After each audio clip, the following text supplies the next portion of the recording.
This torch was put in place by neighbors to remember the 17-year-old boy's life. This is the same place where police found him. You'll still have to mask up before entering the theater. But what happens when you make it to your seat with popcorn in hand? The owners still aren't sure. Someone spotted these open boxes on the side of South Boulevard, thought it was suspicious, and told us. So we decided to pick them up, take them to who they belong to see if they knew they were missing. To compare, we use this plagiarism website that any educator can use. On this side, we have Stanford's original letter. On the other side, we have the letter from William and Mary. You press compare, and then you can see the portions in red are the words that match up. The Richards say they found flyers on several cars on their street. They grabbed them and ripped them up. I talked with the president of 14 First. He's owning up to it. He says it was meant to be provocative and controversial. And this massive 52-acre plot of land is set to have eating, dining, and even entertainment. It is not the only casino attraction coming to the area. A contractor was conducting a home walkthrough with his clients of their new home when they glanced inside this dumpster and they found 3 large bags of mail in this corner. And when they took the mail out of the dumpster and laid it all on this plywood, they found out it was undelivered. In Newport News, prosecutors and judges recused themselves from this case. That's why the judge is from Richmond and the Suffolk Commonwealth's Attorney's Office is handling the case. In Newport News, I'm Nico Clemens, 13 News Now. Streets in this Hampton neighborhood have been almost impossible to get through. Neighbors tell me they're fed up with the flooding. The State Department of Health doesn't recommend typical trick-or-treating this year. Guidance from the city of Virginia Beach says one person should hand out candy with a mask and gloves. And if you aren't comfortable this year, make sure to turn your porch light off.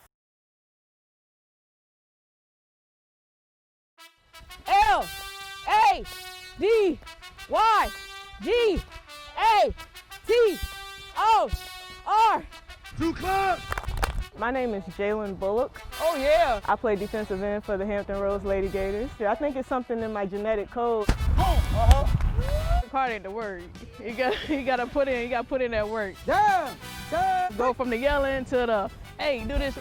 But it's all practice makes perfect. Let's get it. I really just love being able to play. Like growing up, I didn't have that opportunity being that I'm a female. So it was just nice to have this opportunity. I'm very hyper, very aggressive, but it's all fun. And football is a very aggressive sport. You got to play with passion, you got to play with aggression. You go 100 miles an hour, all gas, no brakes. And them girls, they show it out here every practice. Bingo, when you catch that ball. Bingo. I really just love being able to be out here with a group of girls who just love playing. A lot of girls, they get turned away because they are females. Don't give up because of your gender. Keep playing the sport. Oh yeah, Selena, I like that. Don't let anyone tell you that you can't do anything just because you're a woman. I hope to get signed. Lady Gators is where it started, and Lady Gators is where it's going to be until the end.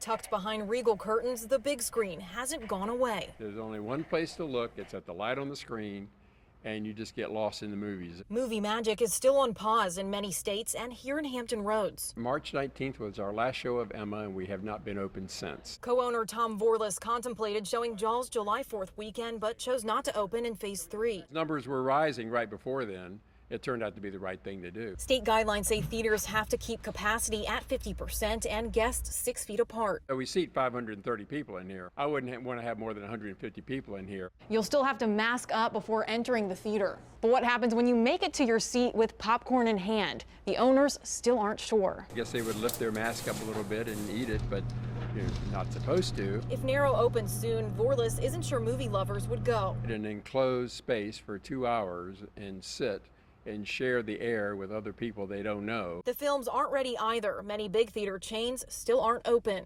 Big films of the summer were going to be Tenet and Mulan. They both moved their dates several times. Narrow Cinema is getting by, streaming smaller films, weekly popcorn speakeasy sales, and with community support. You get the mail a couple times a week, and sometimes there's some checks in there from people that have just said, here, this is just a hope to help out a little bit. Vorlis can't wait to light up the big screen again. But we have to make sure that it's also the best for the customers. But says Narrow's curtains may stay closed in 2020. We can't open irresponsibly, and I think, to me, opening a movie theater now is being irresponsible. In Norfolk, Allison Basil, 13 News Now.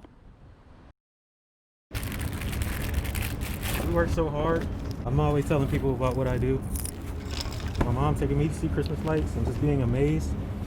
It's like Wonderland. Everything that we get done after every project. I'm like, wow, we did this. It's a team effort. It's be nice when it's all said and done.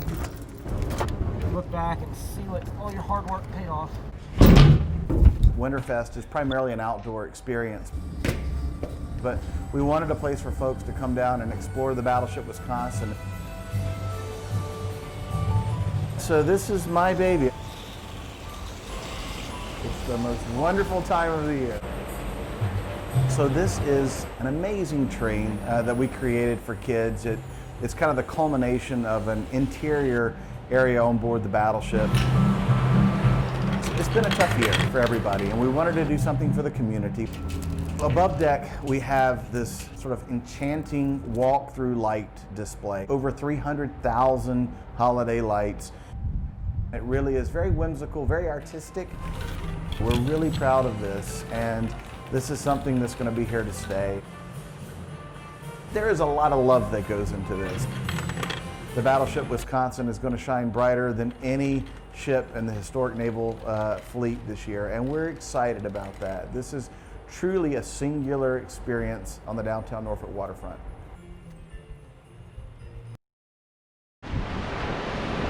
As a 13-year-long battle ends, the race for a cure is still going strong. Josh Thompson lost his fight with ALS on Thursday, passing away at the age of 46. People with ALS have a lifespan of anywhere from 2 to 4 years.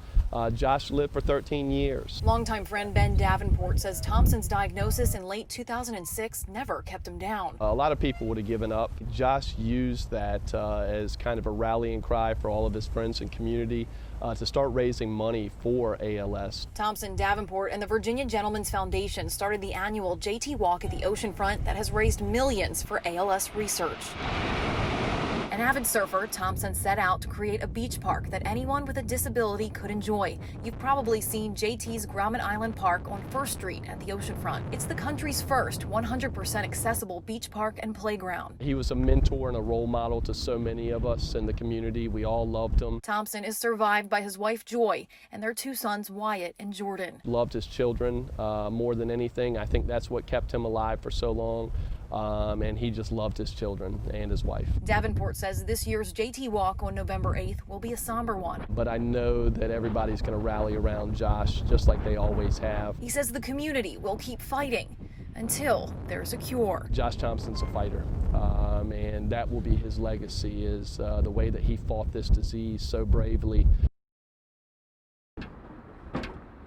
For the last 26 days, we've been feeding hospitals, schools, all the church families. So today we're going to Old Nation Memory Center. You know, these people have been quarantined and having to stay in the nursing home, so if we can give them a little bit of excitement, and everybody loves pizzas. And really rewarding for us to get back to the community.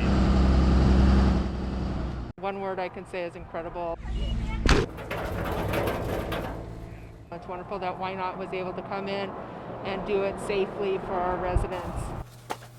It's really been difficult to be in the industry. We're down 50% as well. But if there's anything you can do as a restaurateur to give back to the community, I would encourage everybody to do that. You will find it's very rewarding to give back to the people that have supported us. It's very difficult that during this time, and the community is supporting us tremendously. Teresa Akers says it's been 8 days since her son Brett disappeared. I'll think differently from now on when I see these posters. She says Brett's recent troubles with mental health came to a head last Monday when he was taken to Norfolk Centera General with self-inflicted wounds. Brett was checked in Tuesday, but she says he feared what came next. He's never been opposed to the help. He was opposed to being confined. When she went to visit Wednesday night, she says a security guard told her Brett ran off. And they chased him to the riverfront and lost sight of him. Akers says not 40 minutes later, the security guard said they found him and put him in a patient room. Thursday, when she came to visit, she says that wasn't the case. Basically, there was a misunderstanding and there was misinformation, and Brett had never been picked up. Norfolk police reports say Brett left the hospital Thursday, but Akers insists it was Wednesday. Centera officials say they can't comment due to privacy laws. Every day, Akers puts out more flyers. She thinks her son could be sticking near Ghent. Not a threat to anyone. He's having a hard time. Brett needs immediate medical attention. Akers asks anyone who sees the 160-pound, 28-year-old with blue eyes and brown hair to call 911. It doesn't matter how old your children are. They're always your children. Norfolk police say detectives are actively searching. Allison Basil, 13 News Now.